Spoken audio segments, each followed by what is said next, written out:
اعوذ باللہ من الشیطان الرجیم بسم اللہ الرحمن الرحیم۔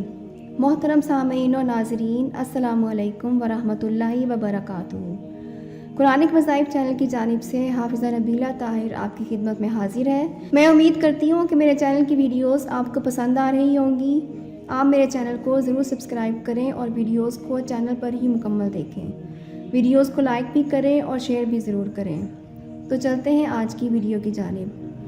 حسب معمول آج پھر ایک نئے وظیفے اور عمل کے ساتھ آپ کی خدمت میں حاضر ہوئی ہوں۔ آج کا عمل بڑا منفرد ہے کہ جب یہ عمل آپ کریں گے تو انشاءاللہ ایک تو آپ خود حیران رہ جائیں گے اس کے فوائد دیکھ کر، اور دوسرا مجھے یقین ہے کہ پھر آپ اپنی دعاؤں میں مجھے خاص طور پر یاد رکھیں گے۔ یہ ایسا نایاب عمل ہے کہ آپ کو کتابوں میں نہیں ملے گا۔ یہ سیکھا راز ہے۔ ایک ایسا عمل ہے جو عام لوگوں کو بہت کم تعداد میں معلوم ہے، لیکن ایسا مجرب اور مؤثر عمل ہے کہ جس نے بھی جب بھی کیا ہے اس کا مقصد پورا ہو کر ہی رہا ہے، کیونکہ اس میں خدائے واحد کے پاک کلام کی پڑھائی بھی ہے، اور ساتھ میں ایک ایسا عمل ہے کہ جس کے بارے میں احادیث مبارکہ میں بہت زیادہ تاکید کی گئی ہے کہ وہ عمل رد بلا ہے، رد قضا ہے، باعث خیر و برکت ہے۔ یعنی جس نے بھی اس عمل کو کیا اس کی زندگی پرسکون اور پرآسائش بنتی گئی۔ مختصر سا عمل ہے، صرف ایک دن کا عمل ہے، لیکن اس قدر پاورفل ہے کہ جب بھی آپ اسے کرنے کے لیے بیٹھیں تو سمجھیں کہ آپ کی حاجت پوری ہو گئی، آپ کی دعا قبول ہو گئی۔ تو چلتے ہیں آج کے عمل کی طرف اور اس کے طریقہ کار کو سمجھنے کی کوشش کرتے ہیں۔ تو عمل یہ ہے کہ قرآن پاک کو اٹھا لیں اور کھول کر سورۃ قریش کو پڑھنا شروع کر دیں۔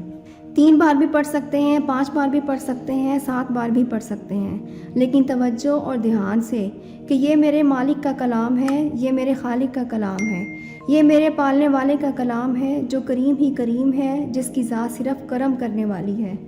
اول و آخر درود پاک ضرور پڑھیں۔ یہاں ایک بات کا خیال رکھیں کہ اگر سورۃ قریش 3 بار پڑھنی ہے تو درود پاک بھی اول و آخر 3 بار ہی پڑھنا ہے، اور اگر سورۃ قریش 5 بار پڑھیں گے تو درود پاک بھی 5 مرتبہ ہی پڑھنا ہے۔ اسی طرح اگر سورت 7 بار پڑھنی ہے تو درود پاک بھی 7 مرتبہ ہی پڑھنا ہے۔ یعنی جو تعداد سورت کی ہو وہی اول و آخر درود پاک کی بھی ہونی چاہیے۔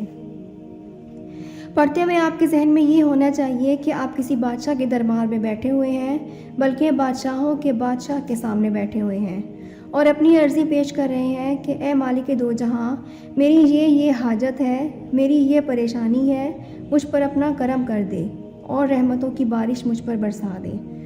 اور جب آپ کی یہ پڑھائی ختم ہو جائے تو کچھ پیسے سورۃ النور کی کو کھول کر اس میں رکھ دیں۔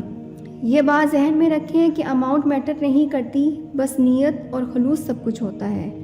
چاہے آپ 10 روپے رکھیں، 50 رکھیں، 100 رکھیں، 1000 رکھیں، جتنی حسب توفیق ہو۔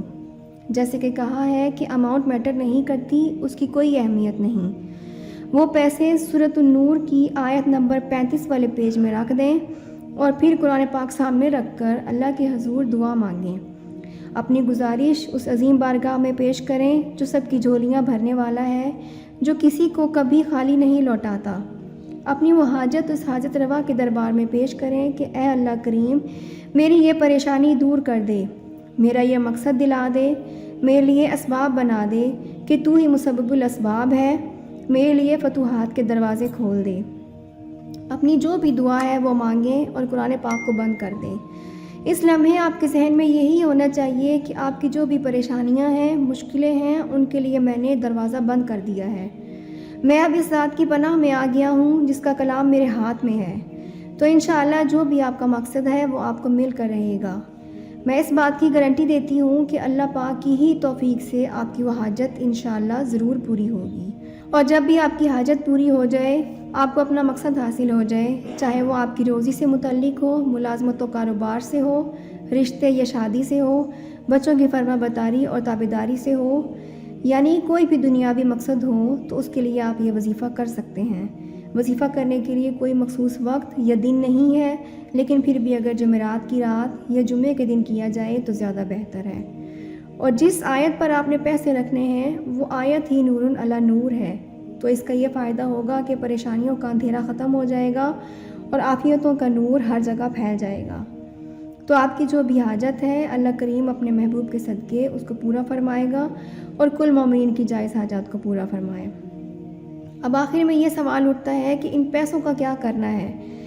جب آپ پیسے رکھیں گے تو اللہ پاک سے اپنی حاجت طلب کریں گے، تو ان پیسوں کو صدقے کی نیت سے قرآن پاک میں رکھنا ہے، اور جب آپ کی حاجت پوری ہو جائے تو وہ پیسے نکال کر کسی مستحق شخص کو دے دیں اور 2 نفل شکرانے کی ادا کریں۔ یہ تھا آج کا مختصر اور مجرب عمل جو آپ کی خدمت میں پیش خدمت ہے۔